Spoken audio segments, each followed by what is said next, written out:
It's funny because I've worked in D&I for over 20 years and, part of my core role historically and still is to, been doing lots of training for organizations. And at Fera, we have a particular model around training, which is our AAA learning, which is awareness of what's going on. So awareness of bias, awareness of discrimination, etc. But, awareness only takes us so far. And I think for training to have its greatest impact, we have to move from awareness to application.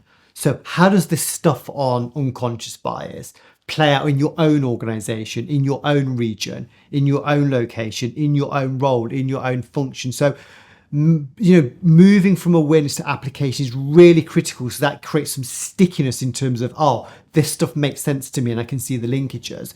And then you have to go to one final movement, which is action.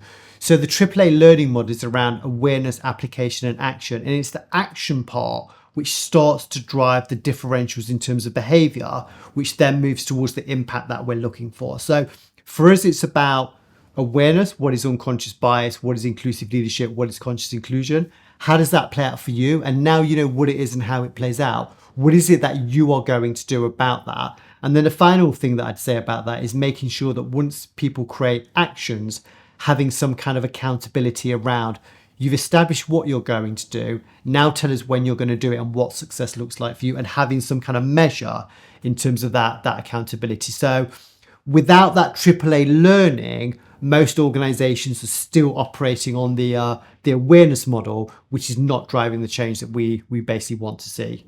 I think, we need to be honest about thinking, well, what are the pitfalls around, the approach today around diversity and inclusion?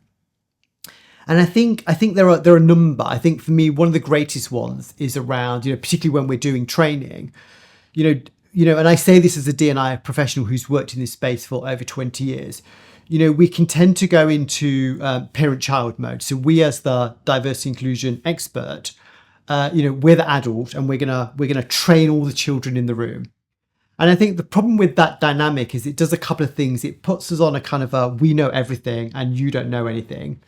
And so you kind of get a kind of a psychological vulnerability, which is established from that parent-adult training mode that we're in.